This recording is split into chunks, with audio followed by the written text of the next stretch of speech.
അപ്പോൾ പുരാണങ്ങൾ എന്താണെന്ന് നമുക്ക് മനസ്സിലായി. 18 മഹാപുരാണങ്ങളും അത്ര തന്നെ ഉപപുരാണങ്ങളും ഉണ്ട്. ബ്രഹ്മപുരാണം, വിഷ്ണു പുരാണം, ശിവപുരാണം, ഭാഗവത പുരാണം, പത്മപുരാണം, നാരദ പുരാണം, മാർക്കണ്ഡേയ പുരാണം, ഭവിഷ്യപുരാണം, ലിംഗപുരാണം, ബ്രഹ്മവൈവർത്ത പുരാണം, സ്കന്ദപുരാണം, മത്സ്യപുരാണം, കൂർമ്മപുരാണം, വരാഹപുരാണം, വാമനപുരാണം, ഗരുഡപുരാണം, ബ്രഹ്മാണ്ഡപുരാണം, അഗ്നിപുരാണം എന്നിങ്ങനെ 18 മഹാപുരാണങ്ങളുണ്ട്.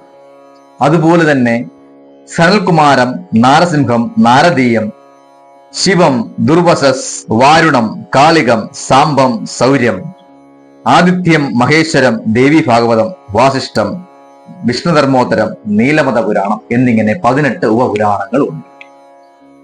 നമ്മളിപ്പോൾ പറഞ്ഞുകൊണ്ടിരിക്കുന്ന ദശാവതാര കഥകൾ മഹാഭാരതം, ഭാഗവതം, വിഷ്ണു പുരാണം തുടങ്ങിയ ഗ്രന്ഥങ്ങളിലാണ് കൂടുതലായി പരാമർശിച്ചിട്ടുള്ളത്.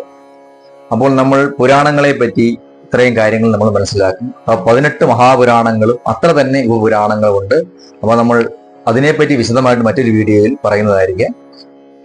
അപ്പോൾ നമുക്കിനി ഭഗവാൻ മഹാവിഷ്ണുവിന്റെ രണ്ടാമത്തെ അവതാരമായ കൂർമ്മ അവതാരത്തിനെ പറ്റി ഉള്ള കഥ നോക്കാം. കഥ തുടങ്ങുന്നത് ഇങ്ങനെയാണ്. ഒരിക്കൽ ദുർവാസാവ് മഹർഷി ഭാരത പര്യടനം കഴിഞ്ഞ് ദേവലോകത്തെത്തി. ദുർവാസാവ് മഹർഷി എന്നാൽ വളരെ കോപിഷ്ഠനായ ഒരു മഹാമുനിയാണ്.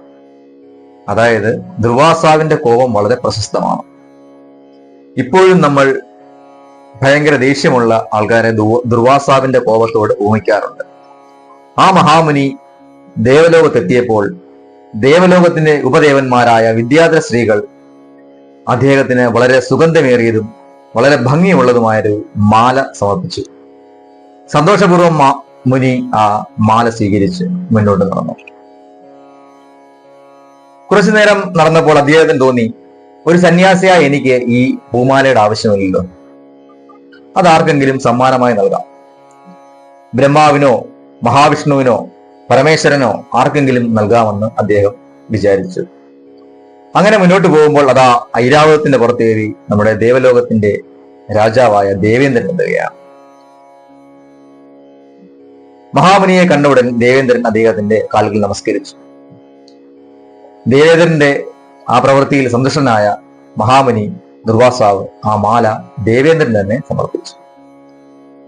ആ മാല സ്വീകരിച്ച ദേവേന്ദ്രൻ ഐരാവതത്തിന്റെ പുറത്തേറി തന്റെ മുടിയിൽ ചൂടാനായി മുടി അഴിക്കുന്ന സമയത്ത് ഐരാവതത്തിന്റെ മസ്തകത്തിൽ വെച്ച് ഈ ഐരാവതത്തിന്റെ മസ്തകത്തിലിരിക്കുന്ന പൂമാലയിലേക്ക് എവിടെ നിന്നോ കുറെ വണ്ടുകൾ ഇതിന്റെ സുഗന്ധം ആകർഷിച്ച് എത്തി. വണ്ടുകൾ ഐരാവതത്തിന് ചുറ്റും പറന്നു നടന്ന് ശല്യമുണ്ടാക്കി. ഈ ശല്യം സഹിക്കാതെ ഐരാവതം ഈ മാല തുമ്പിക്കയാൽ ചുഴറ്റിയെടുത്ത് നിലത്തേക്ക് ചവിട്ടി അരച്ചു. ഇത് കണ്ട് ശബ്ദനായി ഇന്ദ്രൻ. ദുർവാസാവിന്റെ കോപം അദ്ദേഹത്തിന് നന്നായി അറിയാം. ഐരാവതത്തിന്റെ ഈ പ്രവൃത്തി കണ്ടു നിന്ന ദുർവാസാവ് കോപം കൊണ്ട് ജ്വലിച്ചു. ദേവേന്ദ്ര, ഞാൻ സമ്മാനമായി നൽകിയ ഈ മാലയും അതിലൂടെ നീ എന്നെയുമാണ് അപമാനിച്ചിരിക്കുന്നത്. അതിനാൽ നിന്റെ സകല സൗഭാഗ്യങ്ങളും നഷ്ടപ്പെട്ട് നീയും ദേവന്മാർ സകലരും ജരാനരകൾ ബാധിക്കട്ടെ എന്ന് ദുർവാസാവ് മഹർഷി ഇന്ദ്രനെ ശപിച്ചു. ദുർവാസാവ് മഹർഷിയുടെ ശാപവാക്കുകൾ കേട്ട് ഭയന്നു വിറച്ച ദേവേന്ദ്രൻ അദ്ദേഹത്തിന്റെ കാൽക്കൽ വീണ് നമസ്കരിച്ചു. അല്ലയോ മഹാമുനി, ഞാൻ അറിഞ്ഞുകൊണ്ടൊരു തെറ്റും ചെയ്തില്ല. ആ ഈച്ചകളുടെയും വണ്ടുകളുടെയും ശല്യം സഹിക്കാതാണ് ഐരാവതം ഇങ്ങനെ ചെയ്തത്. ദയവായി അങ്ങ് ഈ ശാപവാക്കുകൾ പിൻവലിച്ചാലും. ശപിച്ചു പോയില്ലേ, എങ്ങനെ ഇനി പിൻവലിക്കാൻ പറ്റും? എന്ത് ചെയ്യണമെന്നറിയാതെ മഹാമുനി ഒന്ന് ആലോചിച്ചു. കോപമടങ്ങിയ ദുർവാസാവ് മഹർഷി ഇങ്ങനെ പറഞ്ഞു, ഈ ശാപം നിങ്ങൾക്ക് മാറണമെങ്കിൽ പാലാഴി കിടഞ്ഞ് അമൃതെടുത്ത് സേവിക്കുക. അമൃത് സേവിക്കുമ്പോൾ നിങ്ങളുടെ ജരാനരകളും മാറും, നിങ്ങൾക്ക് അമരത്വവും ലഭിക്കും. അങ്ങനെ ദേവേന്ദ്രന് ആ ശാപമുക്തിക്കായുള്ള കാര്യങ്ങൾ പറഞ്ഞു കൊടുത്ത് ദേവലോകത്തും ദുർവാസാവ് മഹർഷി യാത്രയായി. ഇന്ദ്രനും ദേവന്മാരും കൂടി ബ്രഹ്മദേവന്റെ അടുക്കൽ അഭയം പ്രാപിച്ചു. അല്ലയോ ബ്രഹ്മദേവ, ഞങ്ങൾക്ക് ഇങ്ങനൊരു ശാപം സംഭവിച്ചു. അതിന്റെ കാര്യങ്ങളും അദ്ദേഹത്തോട് പറഞ്ഞു. ബ്രഹ്മദേവൻ ദേവന്മാരെ എല്ലാവരെയും കൂട്ടി മഹാവിഷ്ണുവിന്റെ അടുത്തേക്ക് ചെന്ന് അദ്ദേഹത്തോടും കാര്യങ്ങൾ അവതരിപ്പിച്ചു. അപ്പോൾ മഹാവിഷ്ണു ദേവേന്ദ്രനോട് പറഞ്ഞു, നല്ലയോ ദേവേന്ദ്ര, നിങ്ങൾ ദേവന്മാർക്ക് മാത്രം വിചാരിച്ചാൽ ഈ പാലാഴി കടഞ്ഞ് അമൃത് എടുക്കുന്നത് അസാധ്യമാണ്. അതിനാൽ നിങ്ങൾ അസുരന്മാരെ കൂടി കൂട്ടിന് വിളിക്കുക. അപ്പോൾ ദേവേന്ദ്രൻ പറഞ്ഞു, നമ്മുടെ ശത്രുക്കളായ അസുരന്മാർ എങ്ങനെ നമ്മൾ ഒരു കാര്യത്തിന് വിളിച്ചാൽ എത്തിച്ചേരും? ദേവന്മാരുടെ ആജന്മ ശത്രുക്കളായ അസുരന്മാർ ദേവന്മാരൊരു ആവശ്യത്തിന് വിളിച്ചാൽ എത്താറില്ലല്ലോ. ദേവന്മാർ അസുരന്മാരോട് ചെന്ന് സംസാരിച്ചപ്പോൾ അവരൊരിക്കലും ഇതിന് സമ്മതിക്കുന്നില്ല. ദേവേന്ദ്രൻ അസുരന്മാരോട് പറഞ്ഞു, പാലാഴി കടഞ്ഞ് അമൃതെടുക്കുവാണെങ്കിൽ അത് നിങ്ങൾക്കും കൂടി ഞങ്ങൾ നൽകാം. അപ്പോൾ അമൃത് സേവിച്ചാൽ അമരത്വം ഉണ്ടാകുമെന്നുള്ള വിശ്വാസത്തിൽ അസുരന്മാർ ഇതിന് സമ്മതിച്ചു. അങ്ങനെ ദേവന്മാരും അസുരന്മാരും കൂടി പാലാഴി കടയാൻ തീരുമാനിച്ചു. മഹാവിഷ്ണു അവരോട് പറഞ്ഞു, മന്ദരപർവ്വതത്തെ കടകോലായി വാസുകി എന്ന സർപ്പത്തിനെ കയറായി ഉപയോഗിച്ച് പാലാഴി കടയുക. അങ്ങനെ മഹാവിഷ്ണുവിന്റെ വാഹനമായ ഗരുഡൻ മന്ദരപർവ്വതത്തിനെ കൊണ്ടുവന്ന് പാലാഴി വെച്ചു. ആ സമയത്ത് മഹാദേവൻ വാസുകി എന്ന സർപ്പത്തിനെ അയച്ച് കയറായി മന്ദരപർവ്വതത്തിൽ ചുറ്റി. അപ്പോഴും അവിടെ ഒരു ആശയക്കുഴപ്പം വന്നു. ദേവന്മാർ വാസുകിയുടെ തലഭാഗം പിടിച്ചു, അസുരന്മാർ വാൽഭാഗം പിടിക്കണമെന്നായി. അഹങ്കാരികളായ അസുരന്മാർ അപ്പോൾ വിചാരിച്ചു, ദേവന്മാർക്ക് സർപ്പത്തിന്റെ തലഭാഗം കൊടുത്തിട്ട് നമുക്ക് വെറും വാൽഭാഗമാണോ തരുന്നത്?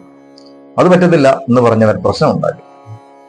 അങ്ങനെ വീണ്ടും കാര്യങ്ങൾ നടക്കണമല്ലോ. അങ്ങനെ വീണ്ടും ദേവന്മാർ വാൽഭാഗവും അസുരന്മാർ വാസുകിയുടെ തലഭാഗവും പിടിച്ച് മന്ദരപർവ്വതം തിരിക്കാൻ തുടങ്ങി. കുറെ നേരം അങ്ങനെ ചെയ്തപ്പോൾ മന്ദരപർവ്വതം പാലാഴിയിലേക്ക് താഴ്ന്നു പോകാൻ തുടങ്ങി. വീണ്ടും അവരെന്ത് ചെയ്യണമെന്നറിയാതെ വിഷമിച്ചു. ഈ സമയത്ത് ഭഗവാൻ മഹാവിഷ്ണു കൂർമാവതാരമായി അവതരിക്കുകയാണ്. അങ്ങനെ ഭഗവാൻ മഹാവിഷ്ണു കൂർമാവതാരമായി അവതരിച്ച് മന്ദരപർവ്വതത്തിനെ പാലാഴിയിൽ നിന്ന് മേളിലേക്ക് ഉയർത്തി നിർത്തി. ഇത് കണ്ട് എല്ലാവരും സന്തോഷിച്ചു. അങ്ങനെ വീണ്ടും ദേവന്മാരും അസുരന്മാരും കൂടി പാലാഴി കടയാൻ ആരംഭിച്ചു. കുറെ നേരമായപ്പോൾ ഈ വാസുകി എന്ന സർപ്പം തളർന്ന് വാസുകിയുടെ വായിൽ നിന്ന് കാളകൂടമെന്ന കൊടും വിഷം വാസുകി ഛർദ്ദിച്ചു. അത് ഭൂമിയിൽ വീണാൽ ഭൂമി അപ്പാടെ നശിച്ചു പോകും. ഇത് കണ്ട മഹാദേവൻ ശ്രീ പരമേശ്വരൻ അദ്ദേഹം ആ കാളകൂട വിഷം സ്വന്തം കൈകളാൽ എടുത്ത് അദ്ദേഹത്തിന്റെ വായിലേക്ക് ഒഴിച്ചു. ലോകരക്ഷയ്ക്കായി അദ്ദേഹം അങ്ങനെ ചെയ്തെങ്കിലും അദ്ദേഹത്തിന്റെ ഭാര്യയായ ശ്രീ പാർവതി ദേവി അദ്ദേഹത്തിന് ഈ വിഷം ഉള്ളിൽ ചെന്നാൽ എന്തെങ്കിലും ആപത്ത് സംഭവിക്കുമോ എന്ന് ഭയന്ന് അദ്ദേഹത്തിന്റെ കഴുത്തിൽ കൈകൊണ്ട് മുറുക്കി പിടിച്ചു. ഇത് കണ്ട മഹാവിഷ്ണു അദ്ദേഹത്തിന്റെ വായിൽ നിന്ന് വിഷം പുറത്തു പോകരുതേ എന്ന് വിചാരിച്ച് അദ്ദേഹത്തിന്റെ വാഭാഗം പൊത്തിപ്പിടിച്ചു. അങ്ങനെ പുറത്തോട്ടും അകത്തോട്ടും പോവാതെ ഇത് അദ്ദേഹത്തിന്റെ കണ്ടത്തിൽ, അതായത് കഴുത്തിൽ അടിഞ്ഞുകൂടി. അങ്ങനെ മഹാദേവന്റെ ഖണ്ഡം നീല നിറമായി. അങ്ങനെ മഹാദേവന് നീലകണ്ഠൻ എന്നുള്ള പേര് വന്നു. ഈ കാളകൂട വിഷം മഹാദേവന്റെ ഉള്ളിൽ ചെന്ന് മഹാദേവൻ ആപത്തൊന്നും സംഭവിക്കരുതേ എന്ന് പ്രാർത്ഥിച്ച് ദേവന്മാരും പാർവതി ദേവിയും കൂടി ഒരു രാത്രി മുഴുവൻ ഉറക്കളച്ചിരുന്ന് പ്രാർത്ഥിക്കുകയുണ്ടായി. ഈ രാത്രിയെയാണ് നമ്മൾ ശിവരാത്രിയായി ഇപ്പോഴും ആചരിച്ചു വരുന്നത്. അങ്ങനെ പാലാഴിയിലേക്ക് താഴ്ന്നു പോയ മന്ദരപർവ്വതത്തെ ഭഗവാൻ മഹാവിഷ്ണു കൂർമ്മമായി അവതരിച്ച് മുകളിലേക്ക് ഉയർത്തിക്കൊണ്ടുവന്നു. ഇതിൽ നിന്ന് നമ്മൾ മനസ്സിലാക്കേണ്ട തത്വം, ദുഃഖവും ദുരിതവുമായ സാഹചര്യത്തിലേക്ക് മനുഷ്യൻ ആണ്ടുപോകുമ്പോൾ ഈശ്വര സ്മരണ നമ്മളെ ഉയർത്തിക്കൊണ്ട് മേളിലേക്ക് വരും എന്നതിൽ സംശയമൊന്നും വേണ്ട. അങ്ങനെ പാലാഴികടയിൽ സംവത്സരങ്ങളായി നീണ്ടു. പാലാഴികടലിന്റെ അവസാന ഭാഗത്തേക്ക് എത്തിയപ്പോൾ അതിൽ നിന്ന് പല ദിവ്യവസ്തുക്കളും ഉയർന്നു വരികയുണ്ടായി. കാമധേനു എന്ന പശു, ഉച്ചൈശ്രവസ് എന്ന കുതിര, ദേവേന്ദ്രന് നഷ്ടപ്പെട്ടു പോയ ഐരാവതം, കൗസ്തുഭം എന്ന ശംഖ്, കൽപദ്രം, രംഭ, ശ്രീ മഹാലക്ഷ്മി, വാരുണി, ചന്ദ്രൻ, പാരിജാത വൃക്ഷം, പാഞ്ചജന്യം, ധന്വന്തരി മൂർത്തി. അങ്ങനെ പാലാഴികടലിന്റെ അവസാനമായപ്പോൾ ധന്വന്തരി മൂർത്തി കയ്യിൽ അമൃതകുംഭവുമായി പാലാഴിയിൽ നിന്ന് ഉയർന്നു വന്നു. ഇത് കണ്ട അസുരന്മാർ അമൃതകുംഭം തട്ടിയെടുത്ത് അവിടുന്ന് മറന്നു. ദേവന്മാരും മറ്റുള്ള പ്രജകളും എല്ലാം വിഷമിച്ചു. അമൃതകുംഭം തട്ടിയെടുത്ത് അസുരലോകത്തേക്ക് പോയ അസുരന്മാർ അവിടെ ചെന്ന് വീണ്ടും തമ്മിൽ പ്രശ്നത്തിലായി. ഇത് ആരാദ്യം കുടിക്കും, ഇത് ആരാദ്യം വിളമ്പും എന്നുള്ള തർക്കത്തിലായി. ഈ അവസരം മനസ്സിലാക്കിയ ശ്രീ മഹാവിഷ്ണു സുന്ദരിയായ മോഹിനിയുടെ രൂപം ധരിച്ച് അസുരന്മാർക്കിടയിലേക്ക് ചെന്നു. മോഹിനിയുടെ അംഗലാവണ്യത്തിലും സൗന്ദര്യത്തിലും മതിമറഞ്ഞ അസുരന്മാർ മോഹിനിയെ വിവാഹം കഴിക്കണമെന്ന് എല്ലാവർക്കും ആഗ്രഹമായി. അങ്ങനെ മോഹിനിയുടെ നിബന്ധന വെച്ചു, ഈ അമൃത് ഞാൻ ആർക്ക് ആദ്യം തരുന്നോ അവരെ ഞാൻ എന്റെ ഭർത്താവായി സ്വീകരിക്കും. അതിനാൽ ഞാൻ ഈ അമൃത് വിളമ്പിത്തരാം. അങ്ങനെ അസുരന്മാരെല്ലാവരും നിരന്നിരുന്ന് അമൃത് സേവിക്കാനായി. അപ്പോൾ മോഹിനി പറഞ്ഞു, എല്ലാവരും കണ്ണുകൾ അടച്ചിരിക്കുക, ഞാൻ എനിക്ക് ഇഷ്ടമുള്ള ഒരാളുടെ അടുത്ത് ഈ അമൃത് ആദ്യമായി കൊണ്ടുവരും, അദ്ദേഹത്തെ ഞാൻ എന്റെ ഭർത്താവായി സ്വീകരിക്കാം. ഇത് കേട്ട അസുരന്മാരെല്ലാവരും മോഹിനിയെ തന്റെ ഭാര്യയായി കിട്ടുമെന്ന് വിചാരിച്ച് കണ്ണുകൾ അടച്ചിരുന്നു. ഈ തക്കത്തിന് മോഹിനി രൂപം ധരിച്ച മഹാവിഷ്ണു അമൃതമായി അവിടുന്ന് പോയി. അത് ദേവലോകത്തെത്തിച്ച് ദേവന്മാർക്ക് കൊടുത്തു. ദേവന്മാരെല്ലാവരും അമൃത് ഭക്ഷിച്ചുകൊണ്ടിരിക്കവേ ഈ സമയം തങ്ങൾക്ക് പറ്റിയ ചതി മനസ്സിലാക്കിയ അസുരന്മാർ കോപം കൊണ്ട് ജ്വലിച്ചു. അതിലൊരു അസുരൻ ഒരു വൃദ്ധ ബ്രാഹ്മണന്റെ വേഷത്തിൽ ദേവലോകത്തെത്തി ദേവന്മാരോട് പറഞ്ഞു, എനിക്കും കൂടി അല്പം അമൃത് തരണേ. ആ വൃദ്ധ ബ്രാഹ്മണനെ കണ്ട അവർക്ക് മനസ്സിലായില്ല ആരാണോ. അവർ അല്പം അമൃത് ആ വൃദ്ധ ബ്രാഹ്മണന് കൊടുത്തു. ആ വൃദ്ധ ബ്രാഹ്മണൻ അത് ഭക്ഷിച്ചു.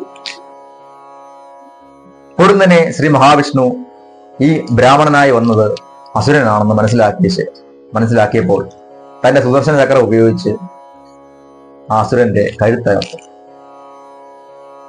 അമൃത് സേവിച്ചതിനാൽ ആ അസുരൻ മരിച്ചില്ല, തലയും ഉടലും രണ്ടായി മാറി. അതിൽ തലഭാഗം രാഹുവായും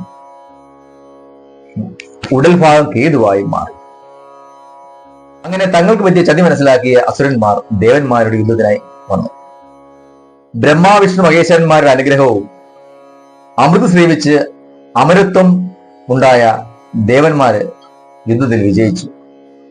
അങ്ങനെ ദുർവാസ മഹർഷിയുടെ ശാപത്തിൽ നിന്ന് മുക്തി ലഭിക്കുകയും ജരാനടകൾ മാറുകയും സകലവിധ സൗഭാഗ്യങ്ങളും ദേവന്മാർക്കുണ്ടാകുകയും ചെയ്തു. ഇത്രയുമാണ് നമ്മുടെ മഹാവിഷ്ണു ഭഗവാന്റെ രണ്ടാമത്തെ അവതാരമായ കൂർമ്മ അവതാരത്തിനെ പറ്റി പറയാനുള്ളത്.